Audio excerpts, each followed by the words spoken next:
All right, welcome back to Las Vegas. Now, our very own cooking confidence coach, the Nanny Bubby, is back in studio. Thanks to Chapman Automotive, the sponsors of this segment. Today, we are learning how to make copycat fresh pumpkin scones. Yeah, your favorite coffee drive-through. Right. Yes, pumpkin scones are always on the menu this time of year. Ready? That's a so good there's idea. lots of recipes out there that copy that amazing scones. So that's what we're going to make. I am ready. Yes. So first thing that we have in here, I'm just going to run through it really quick, is flour, baking powder, baking soda, salt, cinnamon, ginger, cloves, light brown sugar, and granulated sugar, and this. What is that? Hazelnut? You're close. It's nutmeg. Oh, it's okay. nutmeg. Have you ever seen fresh nutmeg? No. No, so that's it. Look at that. Can we get a nice tight shot of that nutmeg? So I'm going to let you grind it. So let me show you how. So you're going to go home with all these great, ideas. So just on there, and just put that right into your dough. Okay. Okay? Got it. All right, and while you're doing that, I'm going to talk about honey, and I'm going to give you another Nanny Bubby tidbit, which is we are going to put, that's it, you're good. Is that enough? Very cold butter in, and the reason you want it cold is because it's got a lot of air in it, and what happens is, as you mix it, it stays in the dough, then when you bake it, it's really light and flaky. Okay. So we'll do that. We'll let that That's a really good tip. Yep, okay. Cold butter. All right. And then, here's the big tidbit that I want to tell you. We'll pop this off.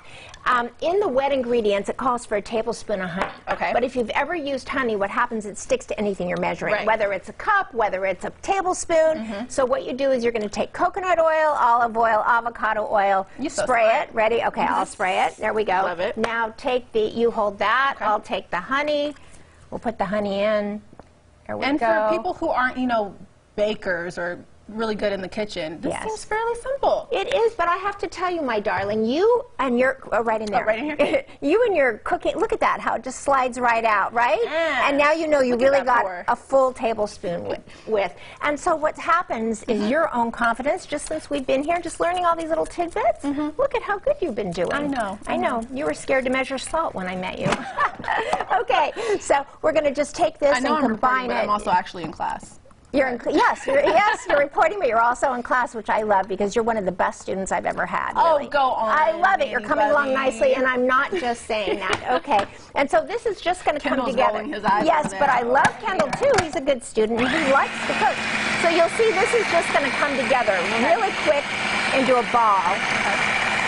Wow. Look at that. Very, very fast. There it goes. And what is this exactly?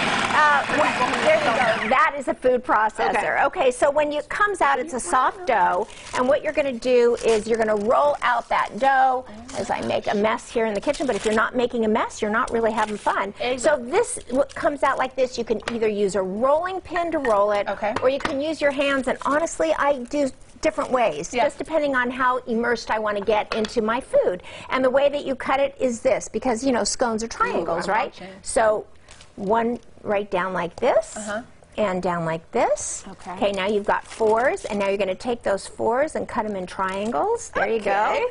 They're just like this. You can go all the way across if you dare, right? I'm daring.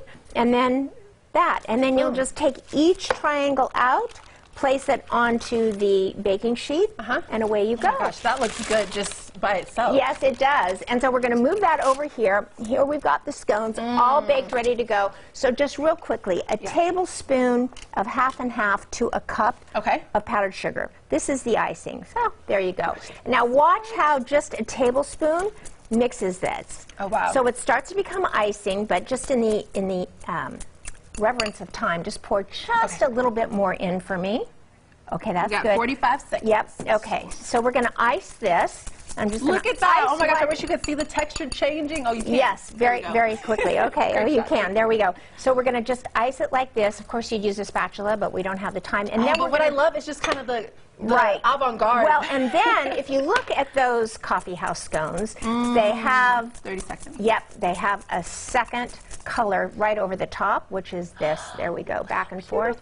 There you go. A little messy, but beautiful. You want to taste it? Oh my, yes. And absolutely. you love your there you go. Thank you. You love your nutmeg, your fresh nutmeg. You have to tell Mom and Dad about that when you get home for Thanksgiving. Oh my. It tastes like the holidays. Yum! That is delicious. It is, isn't it? There we go. Oh, Time's up. Time's up. All right, wow, that's so good. Thank you, Nanny Bubby. Check out Nanny Bubby's Kitchen and Garden on social media and online at nannybubby.com. We also want to thank Chapman Automotive for sponsoring the segment. Kendall, I will send it over to you. And no, you can't have one. They're all